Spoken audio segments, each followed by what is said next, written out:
नमस्कार।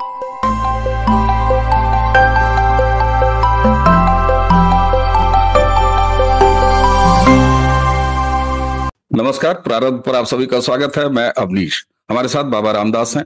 आज दिन के पहले इस वीडियो में जरा कल जो चुनावी नतीजे आए, महाराष्ट्र के आए, झारखंड के आए, बाकी सब बातें हो गई हैं। उत्तर प्रदेश की 9 सीटों पर भी आज बात नहीं करेंगे। आज सिर्फ एक सीट कुंदरकी पे बात करेंगे। लेकिन इससे पहले कि हम कोई और बात करें, इस जीत के यानी 9 सीटों पर जो भी चुनाव हुआ उसमें भारतीय जनता पार्टी ने और एनडीए गठबंधन ने जो 7 सीटें जीती हैं, उसके नायक यानी उत्तर प्रदेश के मुख्यमंत्री योगी आदित्यनाथ। हम सब कल से ज्ञान दे रहे हैं, कैसे जीत गए, कौन सी सीट कैसे जीत गए, कहां कौन सा फैक्टर काम कर गया। जरा योगी जी को सुनते हैं। सबसे पहले उनकी क्या प्रतिक्रिया आई है इस जो भी जीत हुई है उस पर जरा देखिए दर्शकों। ये है योगी आदित्यनाथ और कल जब नतीजे आ गए तो उसके बाद इनकी पहली प्रतिक्रिया। देखिए, कुंदरकी पर भारतीय जनता पार्टी की विजय ये राष्ट्रवाद की विजय है। ये राष्ट्रवाद की विजय है, विरासत और विकास की विजय है। हर व्यक्ति को अपनी जड़ और अपनी मूल की याद आती है और मुझे लगता है कि जो लोग कभी भोले भटके रहे होंगे उन सबको, किसी को अपना गोत्र याद आया होगा, किसी को अपनी जाति याद आई होगी। धन्यवाद। और विरासत पर ये विजय विरासत की विजय है और कुंदरकी की ये विजय बताती है कि आने वाले समय में समाजवादी पार्टी कहां जाने वाली है। धन्यवाद। मैं आग्रह करूंगा। बाबा जी सुन लिया आपने। योगी आदित्यनाथ जी ने कुंदरकी के बारे में सबसे पहले शुरुआत किया कि यह राष्ट्रवाद की विजय है और उसके बाद जिस तरीके से सिंह साहब को वहां वोट मिले हैं और मुसलमानों के वोट मिले हैं एक मुस्लिम बहुल सीट पे, उन्होंने कहा कि लोगों को अपना गोत्र याद है। ये कहना क्या चाह रहे हैं योगी आदित्यनाथ? क्या कह गए? अलतकिया की बातें हम तमाम ज्ञानी कर रहे हैं, लेकिन योगी आदित्यनाथ तो अलतकिया नहीं, वो तो कुछ और बात कह रहे हैं। कैसे देखते हैं योगी आदित्यनाथ के कुंदरकी पर इस कमेंट को? देखिए, मैं बड़ा स्पष्ट ये कहना चाहूंगा कि योगी जी का जो बयान है वो पूरी तरह से पॉलिटिकल बयान है और राष्ट्रवाद की विजय है, विकास की विजय है, हैन तैन दुनिया भर का ये जो राजनीतिक बातें कही जाती है ना मंच से। तो एक बार मैं एक बड़ा मजेदार किस्सा बताता हूं कि एक नेताजी थे, पूर्वांचल की बात है, 90 के दशक की नेताजी थे और बहुत मतलब उन्होंने जोशीला भाषण दिया भाई जॉन्स के खिलाफ, मंच से बहुत गरजे। तो जब उतरे तो उनका एक बड़ा सक्रिय कार्यकर्ता था, वो मुसलमान था, तो उसने बोला हुजूर आज के भाषण के बाद मुझे पूछना आपसे पड़ रहा है कि मेरे लिए क्या आज्ञा है, क्योंकि बहुत गरजे बरसे थे। तो बोला भाई मंच की बातों पे ध्यान नहीं दिया जाता, मंच से बहुत कुछ कहना पड़ता है, सच्चाई नहीं होती सब में। देखिए, मैं कुंदरकी को लेके बिल्कुल भी कंफ्यूज नहीं हूं, सही बताऊं आपको। कुंदरकी विशुद्ध अलतकिया है। मेरा जो कुंदरकी की रिपोर्टिंग के प्रति क्या था, मेरा सिर्फ एक पॉइंट था कि कुंदरकी में स्पष्ट दिखाई दे रहा था कि मुसलमान बीजेपी को वोट कर रहा है, ठाकुर रामवीर सिंह को, पर कोई चैनल, कोई समाचार माध्यम, कोई किसी को रिपोर्ट ही नहीं कर रहा है इस चीज को, जानबूझ के नहीं बता रहे। इनको पता, यार देखो एक बात बताओ, आपको तो पता है मैं कोई प्रोफेशनल पत्रकार नहीं हूं, है ना, मेरा कोई नेटवर्क भी ज्यादा नहीं है, थोड़े से 2-4 लोग जानते हैं या थोड़ा सा मैं सोर्सेस जुटाने की कोशिश करता हूं। मैं गया, मुझे कुंदरकी में घुसते ही 5 मिनट के अंदर पता लग गया माहौल क्या है। मैंने उसको 2-3 घंटे लगा के कंफर्म किया, फिर मैंने आपको और सबको सूचित किया कि भैया कुंदरकी में ये माहौल है। ये माहौल हर समाचार माध्यम को, इवन पार्टीज को भी पता होता है। जिनका सब कुछ दांव पे लगा उनको नहीं पता होगा, पर कोई सच्चाई पब्लिक को बताता नहीं है। मेरा एक ही पॉइंट था। अब आते हैं कुंदरकी पे मुसलमानों ने वोट क्यों दिया। एक बात बताइए, जिस कौम ने कभी वोट नहीं दिया वो आज क्यों दे रही है, ये एक बार बताइए। ये सोचने वाली बात है कि नहीं? आपके भी हर आदमी के कान खड़े हो जाएंगे कि यार इसका व्यवहार आज इतना बदला बदला क्यों है, ये क्यों ऐसा कर रहा है। और दूसरी चीज, भैया एक विधानसभा जो है औसतन 30-40 किलोमीटर लंबी होती है। एक कोने में एक आदमी जो सोच रहा है वही 30 किलोमीटर दूर के गांव का आदमी भी सोच रहा है। ऐसा कैसे हो गया? तो आजकल के जमाने में, और इनके पास तो शुरू से वो तंत्र रहा है कि अपने वोटर को ये अपनी बात समझा ले जाते हैं, कन्विंस कर ले जाते हैं। और इनकी एक प्लानिंग थी कि कुंदरकी में भाजपा को वोट देना है। शीशामुंह में तो नहीं दिया, आप बताइए।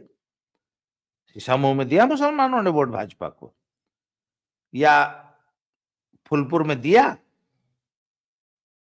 फूलपुर में तो बहुत देर तक भाजपा का प्रत्याशी जो है पीछे चला है। वो मियाँ जी थे एक फूलपुर में सपा वाले, वो बहुत आगे चल रहे थे। मीरापुर में दिया? हाँ, मीरापुर में आपस में बटे हैं। मीरापुर में हम लोग शुरू से जो स्टोरी कर रहे थे कि रांगड़ और झोजा, तो रांगड़ झोजा वाला डिवीजन वहां भी दिखाई दिया है। सुम्बुल राणा के बहुत वोट कटे हैं, पर मिथिलेश पाल जीती, और मुसलमानों ने भाजपा को तो वोट नहीं दिया। तो खाली कुंदरकी में क्यों दिए और कहीं नहीं दिए? तो भैया मुझे लगता है कि ये किसी ऊंचे स्तर पे ये प्लानिंग बनी होगी, और उसका एक कारण है। बाबा के तेवर और सुप्रीम कोर्ट द्वारा बाबा को लगाम लगाने की नाकाम कोशिश, इन सब चीजों को मुसलमान भी तो देख ही रहा है। तो मुझे लगता है this was a trial run by the Muslims,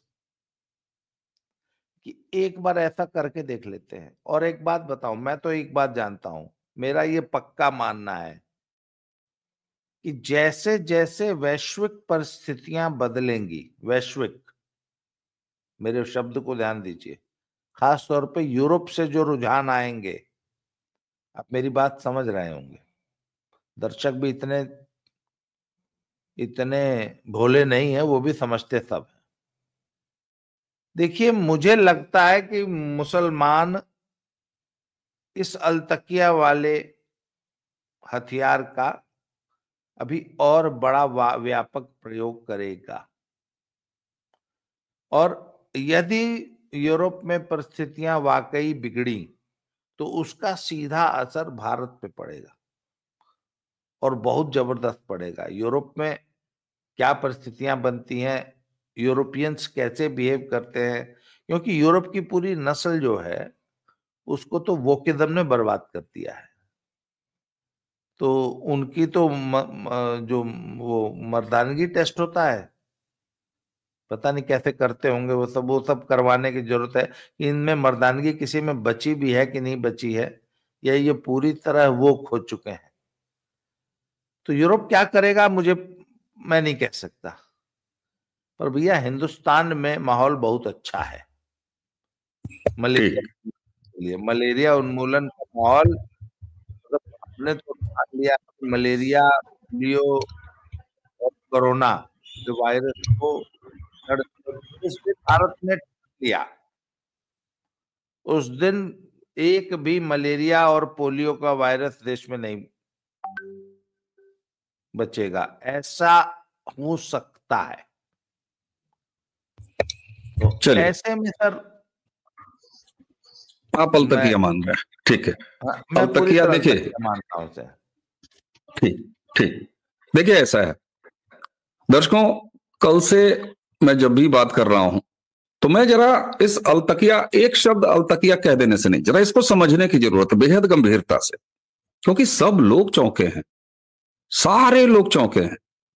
वो कारण पता लगाइए, और इसी बात का मैं प्रयास कर रहा हूं। तो ये ना सोचिए कि मैं अलतकिया का बड़ा तरफदारी कर रहा हूं और मैं कह रहा हूं कि नहीं साहब अलतकिया नहीं हुआ, अलतकिया नहीं हुआ, वाकई मुसलमान वोट देने लगा है, बिल्कुल, लेकिन दिया तो है। एक चीज वहां पर लोकल, आप जानते हैं मेरे कुछ पसमानदा मित्र हैं, मेरी उनसे बातचीत है, मैं एक संस्कृति कर्मी हूं, और ऐसा नहीं है कि मैं 4 दिन पहले संस्कृति कर्मी बना हूं, मैं कल्चरल एक्टिविस्ट पहले से हूं, तो मेरी बातें होती रहती हैं।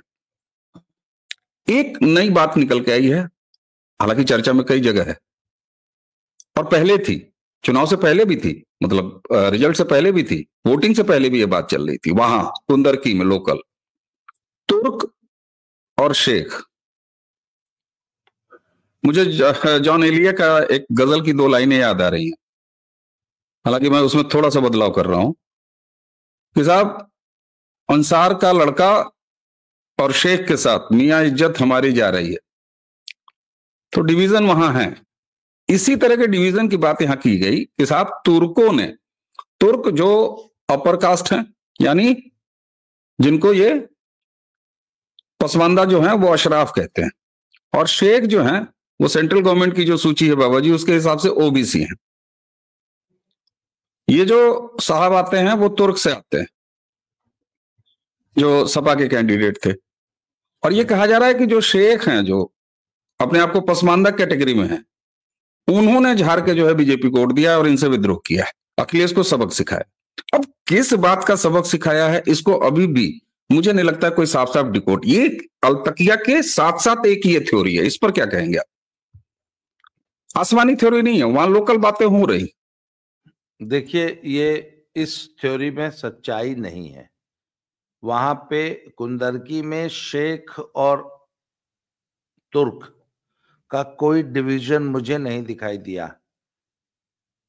मैंने पूछी ये बात क्योंकि ये बात सबसे पहले सोशल मीडिया पे प्रतिपादित की थी अनुपम मिश्रा जी ने। अनुपम मिश्रा जी प्रयागराज वाले भाई साहब जो है हमारे, उनसे मैंने जब सुना तो मैंने इसको कंफर्म करने की कोशिश की, कंफर्म मैं नहीं कर पाया। मैं वहां जब गया तो मैंने पूछा, भैया ये तुर्क और शेख वाला क्या है? तो बोला जी टिकट हमेशा तुर्कों को मिलती है, इसमें कोई दो राय नहीं है। जैसे वहां मीरापुर में जाइए तो सुम्बुल राणा क्या है, वहां भी सेम यही झाड़ा था। कुंदुरकी में नहीं, मीरापुर की बात बता रहा हूं। सुम्बुल राणा, उसको वो जो जो राजपूत कन्वर्टेड मुसलमान हैं उनको रांगड़ बोलते हैं, राव भी बोलते हैं, और एक दो नाम और हैं।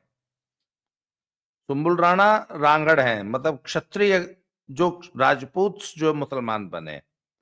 और वहां पे झोजा, तो जो वो जाहिद हुसैन था, रावण की पार्टी वाला, आजाद भीम आजाद पार्टी वाला, वो झोजा था। और वहां पे वाकई वो डिवीजन आप उनके वोटिंग पैटर्न में दिखाई दिया है। अगर आप बैठे बैठे अगर मीरापुर का जरा मुझे बताइए कि रावण के उसने जाहिद हुसैन ने कितने वोट लिए हैं, तो उसने काफी अच्छा खासा वोट काटा है। मैं कोशिश कर रहा हूँ। हाँ हाँ, आप जरा मीरापुर का जरा वो निकालिए। मैंने कल चेक किया था, तो हालांकि सुम्बुल राणा दूसरे नंबर पे रही हैं, पर झोजा कैंडिडेट जाहिद हुसैन ने ठीक आप अपनी ठाक बात जारी रखिए, मैं वोट मैं रखा है। तो वहां पे मैं निकालने का प्रयास जोजा और रांगड़ का झगड़ा था, वोट बट रहे थे, परंतु यहां ऐसा कुछ नहीं है। अच्छा, क्योंकि कल हम सारा दिन कुंदरकी को वॉच करते रहे। पहले राउंड की गिनती में ही 4000 की लीड ठाकुर रामवीर सिंह ने ले ली थी, पहले राउंड में ही। और पहले राउंड में दोनों को, दूसरे नंबर के कैंडिडेट और तीसरे नंबर के कैंडिडेट को 400 वोट मिला था, 300 कुछ। और पूरी 32 राउंड की गिनती तक यही पैटर्न रहा। हर राउंड में जो ठाकुर रामवीर सिंह थे वो लगभग 7000 वोट बढ़ते थे। और ये जो हाजी रिजवान था, ये मुश्किल से हर राउंड में 600 700 400 वोट बढ़ता था। ये पैटर्न अगर आप, क्योंकि इलेक्शन कमीशन की साइट पे तो पूरा डिटेल होता है ना कि पहले राउंड में किसको कितने वोट मिले। अगर आपको पास अगर खुला हुआ है तो आप वहां भी देख सकते हैं। तो सर ऐसा कोई हाँ, मिथिलेश ये पाल, देखिए, सुम्बुल राणा, ये ये जो है ये असेंबली मीरापुर का आपके सामने है। मिथिलेश पाल को कुल 84,304 वोट मिले, 30,796 वोट से ये जीती हैं। सुम्बुल राणा को 53,508 वोट मिले। और किस प्रत्याशी के बारे में आप पूछ रहे थे? जाहिद हुसैन, उनके बगल में जो है ये जाहिद हुसैन को 22,661 वोट मिले हैं। ये आजाद समाज पार्टी, वही चंद्रशेखर वाली पार्टी, हाँ, है ना। जबकि वहां पे लोगों ने बताया था कि सुम्बुल राणा की कम्युनिटी के 12,000 वोट हैं और जाहिद हुसैन की कम्युनिटी झोजा के 60,000 वोट हैं। हालांकि वो वोटिंग पैटर्न में अदर इस हिसाब से तो जाहिद हुसैन को दूसरे नंबर पे रहना चाहिए था, पर समाजवादी पार्टी का जो परंपरागत वोट है उस वजह से सुम्बुल राणा जो है ज्यादा वोट ले गई हैं। एक चीज और देखिए ना, एक प्रत्याशी और है मोहम्मद अरशद, ये ओवैसी की पार्टी के प्रत्याशी हैं। इनको 18,869 वोट मिले हैं। ये एक साइज है। उसके बाद तो बाकी सब 3,800, 400, 200 है। हाँ, 3 कैंडिडेट ने बराबर वोट काटा ना, तो वहां पर मुस्लिम एकता नहीं दिखाई दे रही है बहुत ज्यादा। पर मुसलमानों ने मिथिलेश पाल को वोट नहीं दिया ना, मेरा यह कहने का मतलब है। मुसलमान आपस में बट गया पर भाजपा को वोट नहीं दिया। कुंदरकी में इसके विपरीत काम हुआ है, मुसलमान आपस में भी नहीं बटा है। मुसलमान ने एकदम, पूर्वांचल में एक शब्द है झार के वोट पड़ल, तो झार के वोट दिया है भाजपा कैंडिडेट को। तो ये क्यों है और क्या ये जो पैटर्न है कि मुसलमान अब भाजपा को वोट देने लगा है, क्या ये लॉन्ग लास्टिंग है? हाँ, कुंदरकी निकालिए जरा। नहीं, मैं कुंदरकी भी आवाज आ रही है मेरी? जी जी जी बिल्कुल, हाँ, परफेक्ट। मैं कुंदरकी भी निकाल रहा हूं अभी। चलिए मैं कुंदरकी पहले निकाल देता हूं। अब देखिए कुंदरकी में क्या है कि रामवीर सिंह को जो है 1,70,371 वोट मिले हैं। इनकी मार्जिन रही है, ये 1,44,791 वोट से जीते हैं। अब यहाँ रिजवान को जो है वो कुल वोट ही मिले हैं 25,580 वोट। मजे की बात यह है कि 14,201 वोट फिर वहां पर पाए हैं। एक कैंडिडेट हैं चांद बाबू, जो इसके चंद्रशेखर रावण के, और उसी के साथ साथ ओवैसी के कैंडिडेट को 8,111। लेकिन अब रामवीर सिंह के पीछे इतना वोट पड़ गया है कि अब यहाँ कुंदरकी में तो ये सब मैटर ही नहीं करता है। बाकी 12 कैंडिडेट थे, 12 के 12 मुसलमान थे, मतलब 11 मुसलमान थे रामवीर सिंह को छोड़ के।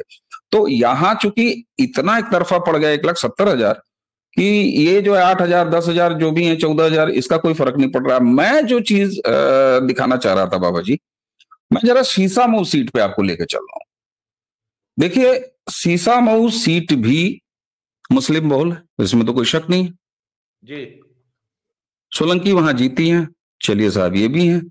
अब जरा देखिए कि नसीम सोलंकी केवल 8,564 वोट से जीती हैं। उनको कुल मिले हैं 69,714 वोट। जबकि सुरेश अवस्थी जो भारतीय जनता पार्टी के हैं, इनको मिले हैं 61,150 वोट। और उसके अलावा बहुजन समाज पार्टी आप देखिए सीधे 1,410 वोट, और बाकी किसी को 266 वोट, 114 वोट, 483 वोट नोटा को भी पड़ गया है। अब यहां पर एक चीज मेरे दिमाग में आती है, मैं चाहूंगा कि जरा इसको भी आप एड्रेस करिए। साहब ये बताइए, अगर हम ये मान लें कि अलतकिया हुआ है, और मैं जानबूझ के मैं इसको कोशिश कर रहा हूं कि ये क्लियर हो कि हुआ क्या है इन सीटों पर। शीशामऊ में जो हार का ये अंतर है इतना कम हुआ है, जो 8,000 के आसपास, जबकि ये अंतर ज्यादा बड़ा होना चाहिए था। ये ठीक है कि मुसलमानों ने वोट नहीं दिया शीशामऊ पे, चलिए ठीक है मान लिया, नहीं दिया, और ये दिख भी रहा है।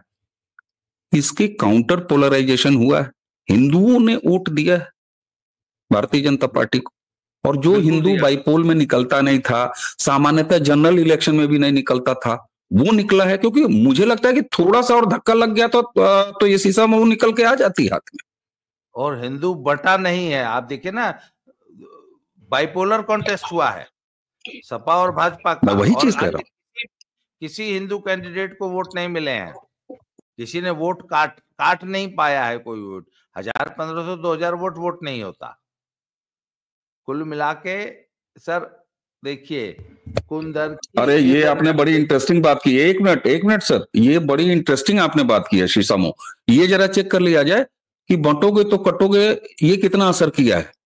आप जब ये कह रहे हैं कि नसीम सोलंकी को आप देखिए 69,000 वोट मिला, 61,000 मिला सुरेश अवस्थी को। इसके अलावा बहुजन समाज पार्टी ने टिकट दिया था वीरेंद्र कुमार को, 1410 वोट नहीं बटे हैं। हाँ। अशोक पासवान को वे क्या है, सभी जन पार्टी 266 वोट, बहुत सही। कृष्ण कुमार यादव 114 वोट, और नोटक चले गए हैं 483 वोट। यानी बटोगे तो कटोगे, ये साफ है। एक रहोगे तो सिर्फ रहोगे, ये साफ है, बटा नहीं है। मैं इसी महीने में शीशमों को देखने की कोशिश कर रहा था कि वहां ये तो एक चीज निकल के आई, चलिए एक अलतकिया निकल के आई है, वो समझ में आ रहा है। लेकिन बटोगे तो कटोगे वाला मामला ये दिखाई दिया है। और सिर्फ यही नहीं, आप चले चलिए महाराष्ट्र में क्या दिखाई दिया है। झारखंड की स्थितियां अलग है। वहां जिसको आप आदिवासी समझ रहे हैं दर्शकों, वो दरअसल क्रिश्चियनिटी से वहां लड़ाई है। उस पर करीब अलग से बात करेंगे। तो आपका फाइनल कंक्लूजन, मुझे लगता है कि अभी और इसको समझने की जरूरत है। लेकिन एक चीज तो मानेंगे, 27 से पहले बहुत सारे लोग कह रहे हैं कि ये अलतकिया किया गया और 27 में ये रिवर्स मार देंगे, है ना।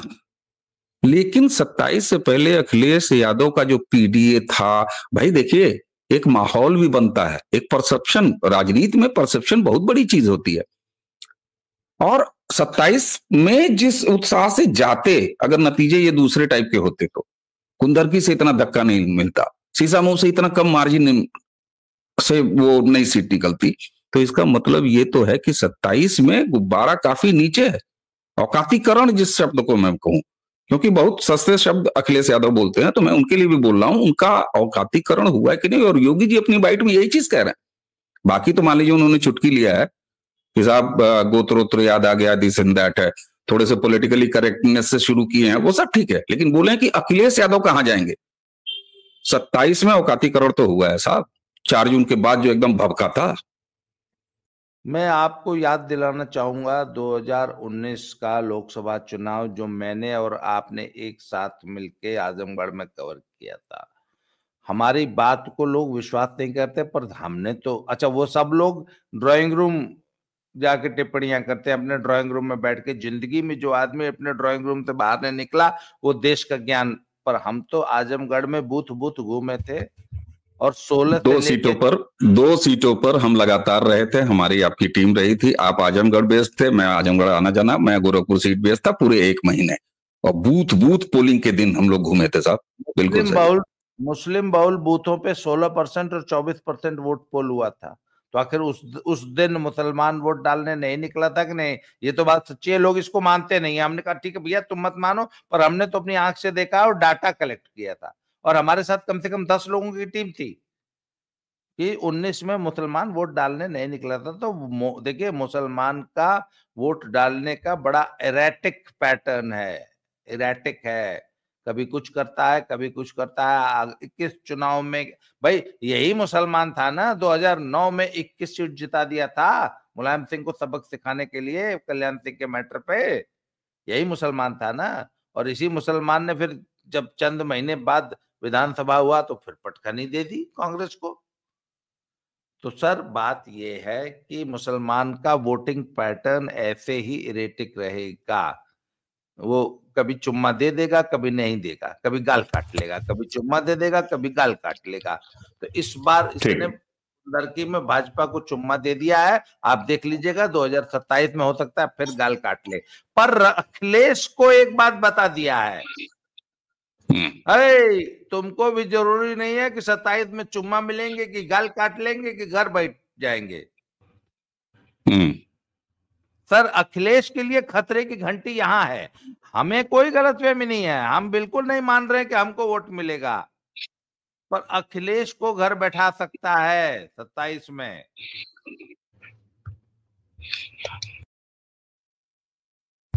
मेरी आवाज आ रही है ना? यही बात है जिसको मैं बार बार सामने लाने की कोशिश कर रहा हूं।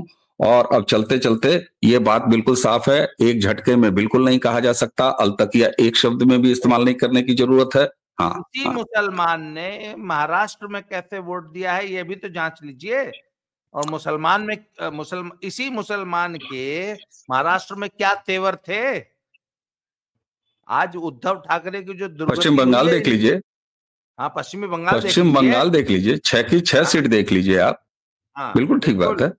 इसलिए भैया असम, यहाँ तक कि असम जहां पर की हेमंता की इतनी मेहनत है, इतनी बयार है, वहां भी 2 से ज्यादा मेरे ख्याल से सीटें जो हैं वो भाजपा के पास से निकल के चली गई हैं। निकल के गई हैं, नहीं गई हैं, इतना मुझे नहीं पता, लेकिन ये बात तो बिल्कुल सही है कि रुकिए, देखिए, वो पीला सिग्नल नहीं होता है, ये ना लाल है, ये ना हरा है।